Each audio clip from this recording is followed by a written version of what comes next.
वाह, क्या आईपीओ है।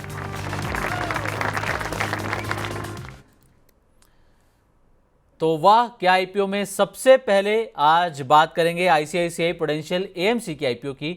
आज इसकी लिस्टिंग हुई है और लिस्टिंग धमाकेदार रही है। 20% प्रीमियम के साथ 2600 के भाव पर इसकी लिस्टिंग हुई है, जबकि इसका जो इशू प्राइस था वो था 2165 रुपये। और इसमें हालांकि फ्रेश इशू के ज़रिए कंपनी को कोई रकम यहाँ पर नहीं मिली है। पूरी की पूरी रकम जो है वो ओएफएस के ज़रिए जो इसके मौजूदा निवेशक हैं उनके पास ये रकम गई है। क्यूआईबीज का इसके अंदर शानदार रिस्पॉन्स देखने को मिला। 123 गुना से ज़्यादा सब्सक्राइब हुआ क्यूआईबीज का इसके अंदर हिस्सा। तो लवलेश सर, आपको उम्मीद थी इसकी लिस्टिंग इतनी धमाकेदार होगी 20% प्रीमियम के साथ, लगभग जितना जीएमपी ने इंडिकेट किया था उसी के आसपास? डेफिनेटली देखिए, इतने सारे बुक रनर्स थे कंपनी के, बहुत बड़ा मैमथ है आईसीआईसीआई प्रूडेंशियल एएमसी अपने आप में। डेफिनेटली इसलिए ये इतना लाइमलाइट में था और इसको अच्छा रिस्पांस भी मिलेगा। जब भी हम एएमसी की बात करते हैं तो ऑब्वियसली बहुत बड़ा एक सेक्टर है, बहुत बड़ा मार्केट अभी भी है जो डेवलप हो रहा है। इसलिए और इतने बुक रनर से काफी कुछ ठीक है मेरे ख्याल से। एवरीवन वांटेड, मतलब सबको अपना अपना थोड़ा सा एक लाइमलाइट में रहना था, और ये इसका जो परफॉर्मेंस है कोई अचंभित नहीं करता है मेरे ख्याल से, इतना तो होता ही था। और अभी भी अगर हम इसको कंपेयर करें दूसरे एएमसी कंपनी से, तो जैसे हमने कैनरा बैंक में आज जो देखा है, एचडीएफसी एमसी में पिछले कुछ दिनों में देखा, निपॉन में देखा, तो डेफिनेटली वो एक ओवरऑल सेक्टर के लिए अच्छा है। मेरे ख्याल से ये स्टॉक थोड़ा सा भी शॉर्ट टर्म में जो है प्रॉफिट बुकिंग आ रही है। अभी तो लिस्ट हुआ है, आने वाले कुछ दिनों में तय होगा कि प्राइस का दायरा क्या है। पर मेरे ख्याल से ये एक बहुत अच्छा स्टॉक है लॉन्ग टर्म बेट के हिसाब से। ओके, लॉन्ग टर्म बेट के हिसाब से अच्छा स्टॉक है। सर, जिन्होंने होल्ड किया है, मान लीजिए जिनको अलॉट हुआ था उन्होंने लिस्टिंग गेन नहीं लिया है, होल्ड करके बैठे हैं, तो कितना उनको होल्ड करके चलना पड़ेगा अगर वो ये नज़रिया लेकर चल रहे हैं कि आगे उन्हें और प्रॉफिट हो जाए? तो देखिए, इसमें नजरिया अगर आपका सिर्फ लिस्टिंग गेन्स का था तो डेफिनेटली हो रहा है, स्टॉक अच्छा खासा लिस्ट हुआ है। आप थोड़ा बहुत तो बुक कर सकते हैं। यहाँ पर वो क्वेश्चन अपना आपको अपने आप में पूछने पड़ेंगे। अगर आप सिर्फ लिस्टिंग गेन के लिए आए थे तो ठीक है, लिस्टिंग गेन्स तो हो गए हैं। अगर आपका नजरिया लॉन्ग टर्म का है तो डेफिनेटली आपको होल्ड करना ही पड़ेगा। आज एक थोड़ा बहुत हमको इसमें प्रॉफिट बुकिंग देखने को मिल रही है। जैसे कि प्राइस डेवलप होगा चार्ट स्ट्रक्चर पे और डेटा में मिलेगा, तो हम एक बार हमें एक रेंज मिलेगी तब हम इस पे ज्यादा अच्छे से बता सकते हैं।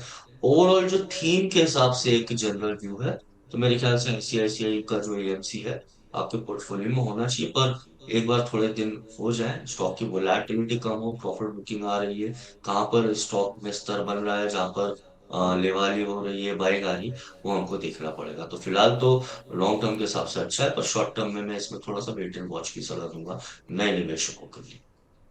ठीक है सर। तो सर, क्या आपको लगता है कि जो सेबी का फैसला आया परसों की मीटिंग के बाद कि जो ब्रोकरेज चार्जेस को लेकर सेबी, उसका भी फायदा कहीं ना कहीं इसकी लिस्टिंग में देखने को मिला है यहाँ पर? ये देखिए, सेबी की बोर्ड मीटिंग का फैसला आया, डेफिनेटली वो कहीं ना कहीं मार्केट को एक तरह से, आपने देखा कुछ स्टॉक्स में, टॉप ब्रोकिंग के स्टॉक्स में भी वो हुआ। सेबी का जो ब्रोकरेज फीस म्यूचुअल फंड्स के लिए भी आई है, उसका भी हमको देखना पड़ेगा। ऑब्वियसली बहुत अच्छा एक मूव है, निवेशकों के लिए अच्छा है। पर ब्रोकिंग एएमसी कंपनीज, इनके लिए वो क्या रहेगा, वो भी हमको आने वाले क्वार्टर्स या रिजल्ट्स में पता चलेगा।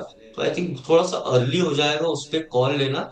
बट डेफिनेटली अभी तो एक तरह से ये स्ट्रक्चरल जो मार्केट में शिफ्ट करा है सेबी ने, तो उसका हमको प्राइस में भी देखने को मिलेगा और रिजल्ट्स में भी देखने को मिलेगा। थोड़ा बहुत हमको उसमें वेट करना पड़ेगा, आने वाले एक क्वार्टर का रिजल्ट क्या उसमें चेंज आया है रिजल्ट्स में, कंपनीज के म्यूचुअल फंड एएमसीज में, वो भी हमको देखना पड़ेगा। तो डेफिनेटली निवेशकों के लिए तो बहुत अच्छा है म्यूचुअल फंड फीस को कम करना। पर लॉन्ग टर्म में म्यूचुअल फंड कंपनीज के लिए थोड़ा सा वो चैलेंजिंग हो सकता है, और वही हमको उनके क्वार्टरली नंबर्स में देखने को मिले। ओके। तो सर, हालांकि आपने कहा है कि आईसीआईसीआई प्रूडेंशियल एएमसी जो अभी लिस्ट हुआ है इसको फिलहाल हमें थोड़ा सा ट्रैक करने की ज़रूरत है, थोड़ा समय देना चाहिए। लेकिन अगर आपसे ये पूछा जाए कि एएमसी कंपनीज में इस वक्त आपको कौन सी कंपनी बेटर लग रही है सर? कहाँ पर कोई अगर फ्रेश एंट्री करना चाहे एएमसी कंपनीज के अंदर, तो कौन सी कंपनी आप उस रिकमेंड करेंगे सर? देखिए, दो कंपनीज हैं ऑब्वियसली। जब भी हम एएमसी में बात करते हैं, एचडीएफसी एएमसी और निप्पॉन हुआ, कैनरा रोबेको भी है। अगर आप इनका average return on capital employed देखें तो डबल डिजिट ग्रोथ है, 27%। एचडीएफसी का रहा है 25.40। कैनरा रोबेको का है। और काफी लिमिटेड चॉइसेस हैं जिनका मार्केट शेयर काफी अच्छा है। तो आईसीआईसीआई प्रूडेंशियल तो ऑब्वियसली एक अच्छा प्लेयर है ही। दूसरा, आपको एचडीएफसी एसेट मैनेजमेंट मिल जाता है। अगर आपको ये थीम काफी अच्छी लगती है, आपका नजरिया 2 से 5 साल का है, तो फिर कैनरा रोबेको भी अच्छा है, थोड़े से लोअर लेवल्स में मिल रहा है। और उसमें मैंने बताया था कि लोअर रेंज एक बताई थी कि अगर ये स्टॉक आपको नीचे में 290 से 295 में मिलता है तो वो भी अच्छा प्ले है। अगर तीनों में से मुझे कोई चूज करना पड़ेगा तो मेरे ख्याल से मैं अभी भी एचडीएफसी एसेट मैनेजमेंट कंपनी को टॉप पे रखूंगा, और फिर आईसीआईसीआई प्रूडेंशियल, और फिर आपका क्रैम्स हुआ, कैनरा रोबेको। ओके, चलिए सर, अगले आईपीओ की बात कर लेते हैं यहाँ पर, केएसएच इंटरनेशनल। हालांकि आईपीओ सब्सक्रिप्शन के लिए बंद हो चुका है। इसका जो अलॉटमेंट प्रोसेस है वो आज पूरा हो जाएगा 19 दिसंबर को, और 23 दिसंबर को इसकी लिस्टिंग होनी है। आईपीओ को कुछ खास रिस्पॉन्स मिलता हुआ नज़र नहीं आया है। जीएमपी की बात करें तो investorgain.com के मुताबिक जीएमपी इसका 0 चल रहा है, 0 चल रहा है। तो सर, केएसएच इंटरनेशनल, इसका बिजनेस मॉडल आपको कैसा लगता है सर?